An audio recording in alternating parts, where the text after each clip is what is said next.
pals, it's Sassy Cassie, and welcome back to another reaction video of Naruto Shippuden.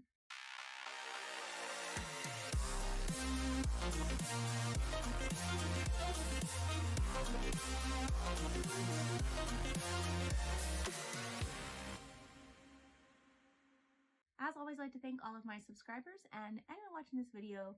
Thank you so much for watching and continuing to follow me on this crazy shinobi journey. I'd also like to give a very special thank you to my patrons. Now, previously on Naruto, we continued a little bit to get the backstory of how Obito became fake Madara and started enacting and taking the steps to do this plan. And we find that Madara, real Madara, had awakened as the reincarnation or the whatever to the Sage of the Six Paths, and that you have to have both types of blood, or not blood, but whatever, in order to qualify, I guess, or whatever. And he had Hashirama's cells, and then he wasn't a Uchiha, which, if I remember correctly, it's because the Sage of the Six Paths, like the two clans came from the Sage of the Six Paths, if I remember correctly. It's been a while, but I'm pretty sure. And he loaned his eyes to Nagato because reasons and things, and then, passed his will onto Obito. He became fake Madara, started the whole series of events that has literally caused everything that has happened in Naruto. Maybe not everything, but pretty much everything that has ever happened in Naruto can be directly correlated to this. So, and then we got a little bit of more backstory-ish of Nagato and Yahiko and Konan, where Obito / fake Madara had approached them originally. And yeah, so all these pieces, all these connecting pieces to things that we know are true, but just like how they all happened is what we got to see in the last couple episodes, which was very interesting. And I'm glad in so many ways that we have so many answers. I just still feel a little shell-shocked because I didn't expect to actually get answers, at least on the backstory. I thought we were going to find out who fake Madara was and then spend another 20 to 40 episodes waiting to get a backstory. But we actually got it right away. So I appreciate it. And I'm excited to see what we're going to get to in these next couple episodes, because we had a bit of a little episode jump because of fillers.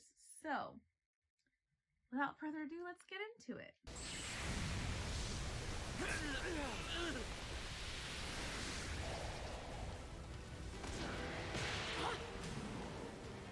Uchiha reflection.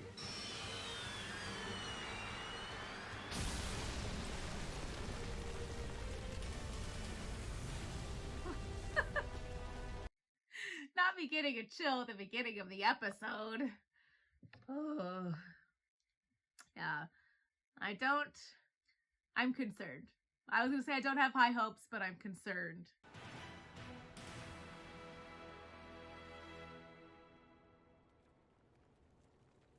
But I guess now we kind of Summoning know. jutsu.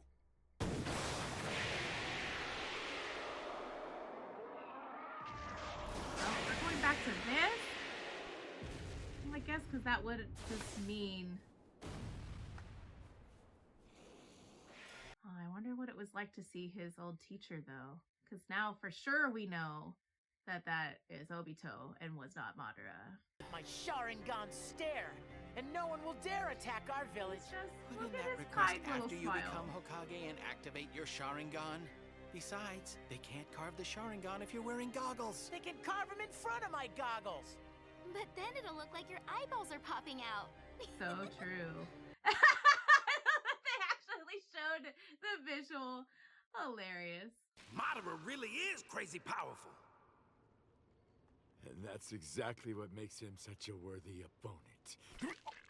Oh, Your that's tough it, guy eh? act is crazy solid.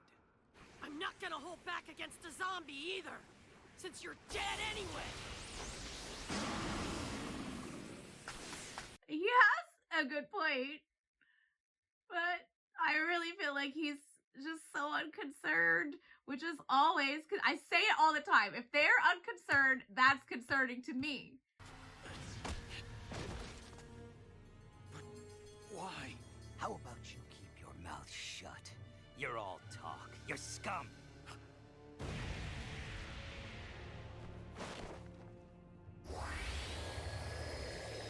Oh, okay. Theoretically, though, since they're connected, and that is a, like, dimension made by the eye, couldn't he theoretically get out? Those who would abandon even one of their friends are worse than scum. The reason is because you let Breen die. Probably gonna get maybe Kakashi's side of the story on that flashback. But also, I guess it was pretty smart for him to put him here because he's the only one that can hurt him because they're connected.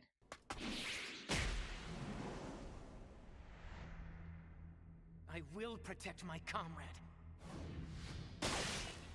Let's go save Reen right now. Hey!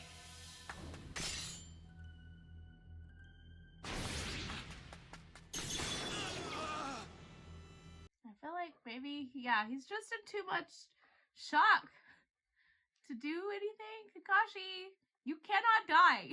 You cannot die because Naruto needs you. I, as an audience member, need you to not die. I'm not trash! I don't plan on becoming trash either! Yeah! Woo! I will stop you! Yeah. I'll never let my comrades die, no matter what happens! He just cry of happiness. He's had like a whole life full of people telling him he was trash and lower than them. But Kakashi, this is your student. You have been teaching him, and he shall. Comrades to die. Yeah. I'm sorry, Naruto. I'm the one who Oh. taught you Obito's words. Gonna cry. I was about to waver again. Yeah. I love whenever the student helps the master, and also because Kakashi is such an important figure in his life. So I don't know. It's just a wonderful little moment.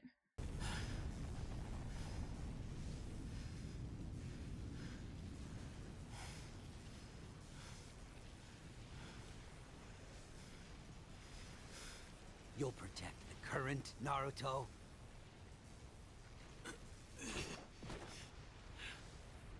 Yeah, me too. I gotta love the senseis. I bet you this is when the reinforcements are gonna get here. The enemy's wood paralysis is identical to the first Hokage's. It can bind tailed beast power. Just like Captain Yamato's technique.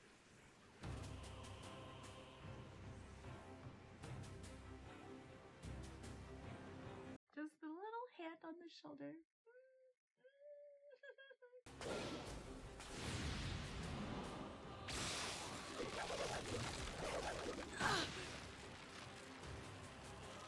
Now return to the trash heap, Kakashi!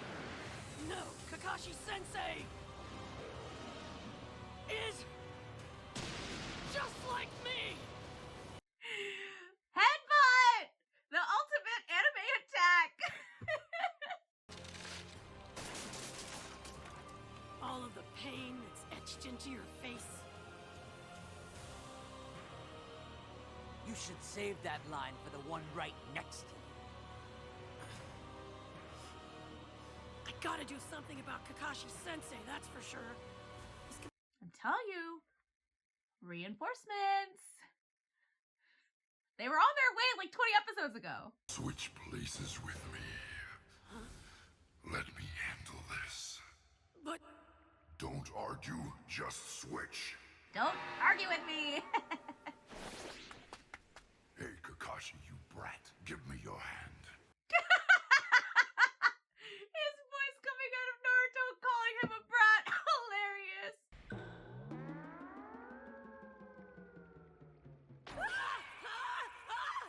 Kurama, what the hell did you just do? instructions. I leave the rest to you, Naruto.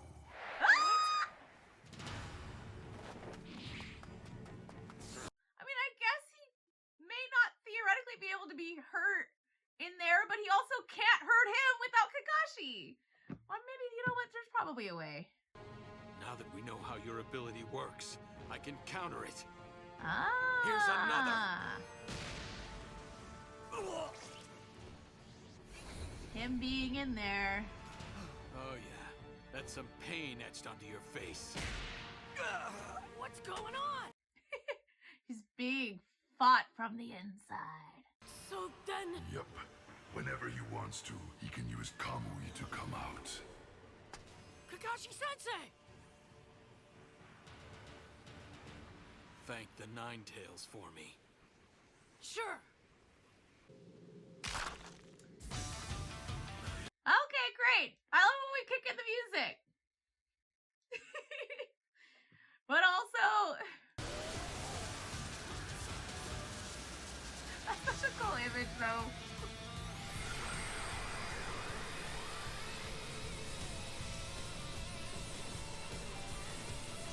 The biggest solar beam ever, except it's dark matter, and there's two of them. Blast him to bits before he revives.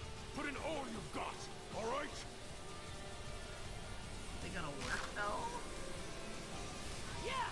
Octopus! Ado! It's all ready to go now! Okay. Ado. His nicknames always crack me up. He's got really good ones. It's gonna pop right before it hits him. Or not. Okay. Also, can they defeat it before it survives? Or are they just gonna make it worse?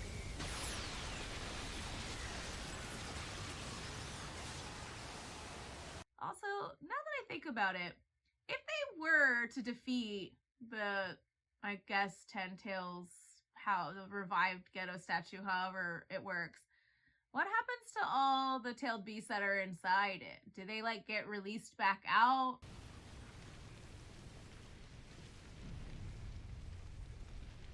The statue's chakra.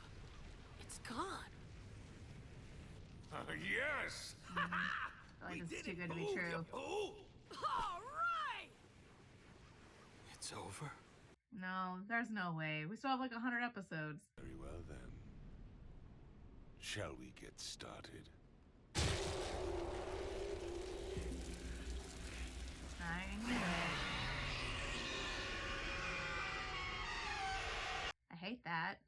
I hate that. But also, kind of called it. I was like, it can't be over. Plus, the dust hasn't cleared yet, so obviously it didn't work.